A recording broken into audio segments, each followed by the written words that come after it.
Okay. Hello. Good afternoon, Luca. Good afternoon. Sorry, I just have some questions and some clarifications for you about the Bitcoin. We understand that once it gets to 21 million, that's going to be the end.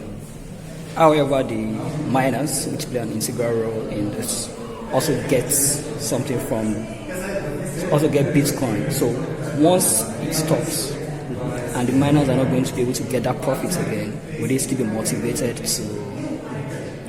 Yeah, this is a very good question because, of course, we know that one of the characteristics of Bitcoin is that the transactions are authorized by these miners who have been up to now remunerated by the creation of new Bitcoin.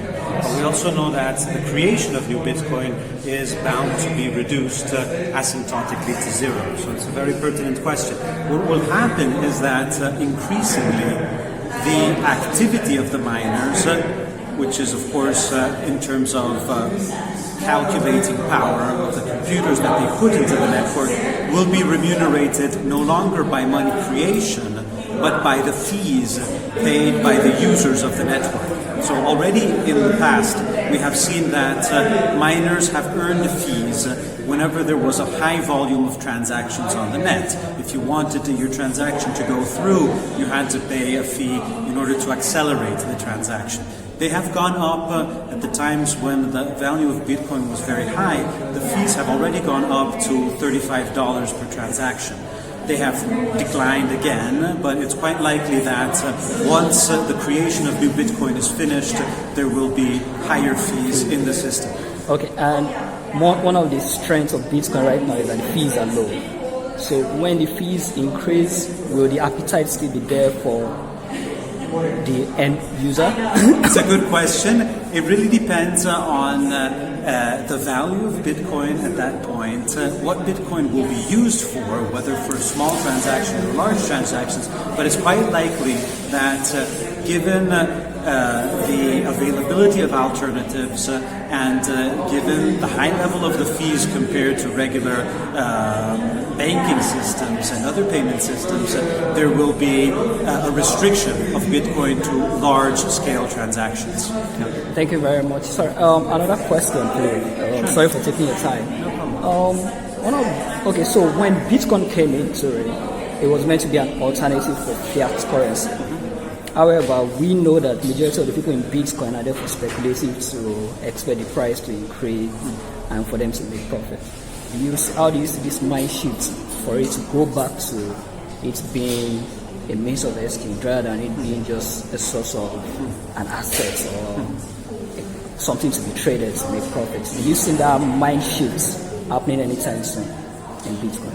Not really, no. I believe that the use of Bitcoin as a means of exchange, which, as you say, has been very limited so far, will continue to be quite limited, precisely because of the high volatility of the Bitcoin value. So there are very few people who are willing to use Bitcoin as a stream of revenue and for their expenditures. And even the people who actually accept Bitcoin in payment for goods and services immediately convert Bitcoin into official currencies to avoid precisely the exchange risk.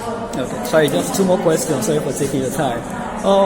I heard something about a major guy in an exchange dying, and then dying with all the passwords and all the private keys, and a lot of people lost money. I don't know how true that is. And is that possible? And I've heard stories about that as well. I assume it is certainly possible, meaning that the ownership of Bitcoin relies ultimately on the ownership of the keys that are necessary to transfer those Bitcoins. So if you lose the keys, either because you wrote them on a piece of paper and you lost the piece of paper, or because you gave them to an electronic wallet that was somehow either intentionally or by chance was altered, you will lose the ownership of those bitcoins. So what can the government do to protect, like for consumer protection? Is there anything the government can do to protect these kind of consumers? There's very little, because Bitcoin has this claim of refusing government control and of bypassing the legal system. So of course it would be somewhat contradiction for Bitcoin users to ask for some kind of legal protection. Of course, what they can do and what they are doing, the governments, is to ask the trading platforms and the other intermediaries to provide a degree of certainty and transparency to the users. But of course, this obviously implies mixing Bitcoin with the regular currency. Yeah, currency. So